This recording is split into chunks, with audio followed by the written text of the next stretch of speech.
Go, Kansas! Watch out!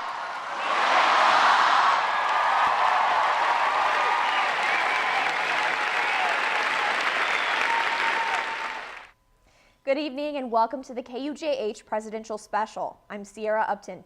It's been a whirlwind day here at KU with President Obama on campus. Students began lining up outside Anschutz Sports Pavilion at 1:30 this morning to catch a glimpse of the leader of the free world. KUJH reporter Thomas Hoppo was at Anschutz today. Thomas, what can you tell us about Obama's speech? Sierra, Obama continued his State of the Union themed speech at KU today, focusing on middle-class economics, but his speech was primarily framed around child care.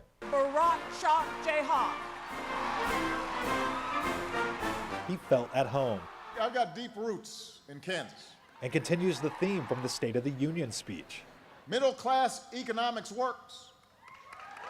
He spoke directly to the youth. I'm glad that Obama would come to our school, and it's a really good opportunity. I'm watching history in the making. I was too young to vote in both elections, so really just being able to be here was phenomenal. His focus? Child care. In 31 states, high-quality child care costs more than a year of tuition at a state university. We pay for both $1,800 a month. And he's making a plan. I want to support expectant mothers. I want to make sure we got universal child care to preschool for all. It's the best investment we can make. It is the right thing to do. You know, child care is not a women's issue. I couldn't agree more because my wife and I mean, we're very much a partnership. Now, the good news is Lawrence gets it. He wants to help the working class make ends meet. I know that if I don't continue to work and I stay home with the kids, it's lost income over the course of my career. His next step? To present his proposal to Congress. The answer can't just be no to everything. Yeah, I don't mind hearing no to some things, but it can't be no to everything. At some point, you got to say yes to something. President Obama had an agenda today, and he framed it around child care. But other points in his speech included free community college, equal wage for equal work, and all of these proposals are under his project of middle-class economics. Obama says the rate for uninsured people dropped from 18% to 12.9%, and while he views that as a positive, rates for health insurance haven't dropped. The new rates I would have to do is more than it was before, so finding ways to not only make it available for all, but making it lower prices so that lower income people are able to afford. And living in Kansas, because we don't have the Medicaid expansion, I wasn't able to get any funding from the state for Kansas. Thomas, you were one of the many lined up to hear the president's speech today. Tell us a little bit about the atmosphere. Oh, the atmosphere was crazy. It was absolutely congested. Lawrence Fire Medical Department estimated over 7,000 people were trying to attend this event. And there was rumors around that when Obama actually arrived at Anschutz Sports Pavilion, they started turning away people, whether they had a ticket or not. And you were also at Obama's speech in Kansas City a while ago. Tell us a little bit about how the atmosphere there compared to today's. The atmosphere was completely different because Lawrence is predominantly a college town, so it's filled with youth, and the youth was all around everywhere here in Lawrence. And Lawrence is arguably one of the most popular cities in Kansas to support Obama, so it's only natural that people are going to try to come out and see him at this event. All right, thanks, Thomas. You are business. Continuing with the Obama's framing of childcare, the president stopped off at the Head Start classroom at Community Children's Center on Mass Street before his speech. He chatted with kids, talking about their schoolwork and their dreams. What was your dream? You know, that's a good question. I think when I was really young, I wanted to be an architect. The center provides childcare and education for low-income families. The Head Start program in Lawrence lost about $17,000 from budget cuts in 2013, forcing the closure of one other school. Before the speech, President Obama did meet with the KU men's basketball team.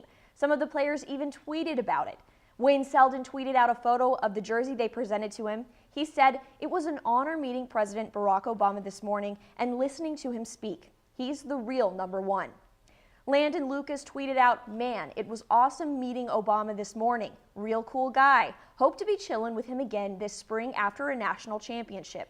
And Cliff Alexander, very short and sweet here, Just met Obama, #KU. President Obama is only the 4th sitting president to visit KU and the 1st since 1911. Students took to social media to mark the historic event. KUJH reporter Scott Chasen is live in the newsroom with a look at how Twitter reacted to Obama in town. Scott? With the president in town, there was obviously a lot to keep up with, starting with the build-up to the event. The anticipation was certainly there. Looking at the night before the speech, the top 2 trends in the Kansas City area were both about the president, and that was just the tip of the iceberg. For the university's Twitter account, it was the same story. Typically, the account, @KU News, will receive about 20 or 30 retweets and favorites for a typical post. Today, it had 5 tweets, get over 130 retweets, with the top tweet receiving over 600 combined retweets and favorites. This isn't something that died down either. 2 hours after the president's flight left, the top 3 trends in the Kansas City area continued to be #POTUS@KU, President, and Lawrence. And in fact, the word president had been used in more than 280,000 tweets in the Kansas City area alone. With that kind of attention, hopefully it won't be another 100 years before a sitting president visits. All right, thanks, Scott. As you can see, campus has been buzzing since the president announced his visit to KU. However, one student missed out on a historic opportunity. And was a future president in the audience at today's speech? Find out after the break.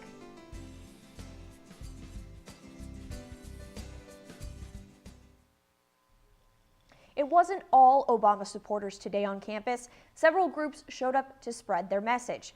Protesters found it hard to protest near the masses at Anschutz Pavilion. The designated protest area was in front of Murphy Hall, away from the crowds. Overpass America tried protesting on the Irving Hill Road Bridge over Iowa Street, but they say campus police asked them to move. Young Americans for Liberty also voiced their displeasure with the president. I'm really upset with the Obama administration. With the kind of leadership and the kind of momentum that he had prior to 2008, he really sold a lot of us short. Westboro Baptist Church also made an appearance in front of Murphy Hall with a boombox and signs. So far, no arrests from the protests have been reported from Secret Service. Some ticket holders face problems at the door when security stopped letting people in a little before 11.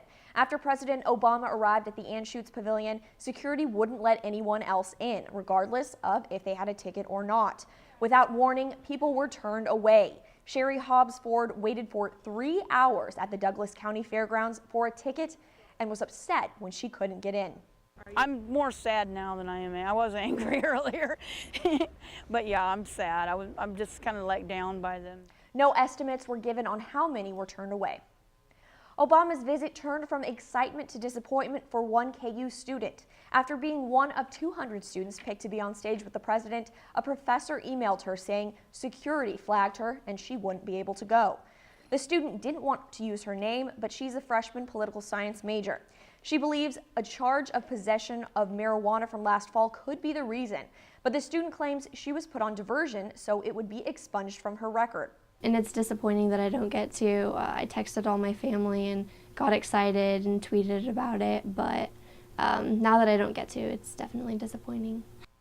According to the email from her professor, 4 other students were flagged by security. The university could not confirm why she was held from the speech. Some people say imitation is the best form of flattery.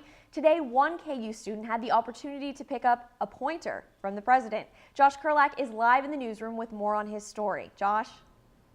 All right, President Obama's visit certainly grabbed the attention of Lawrence, but one person in particular took a few notes from the commander-in-chief. Stefan Alcorn was one of the lucky 200 students that got to be on stage with President Obama today. But he wasn't there just to watch. He learned a few lessons as well. That's because he plans on running for president in 2036.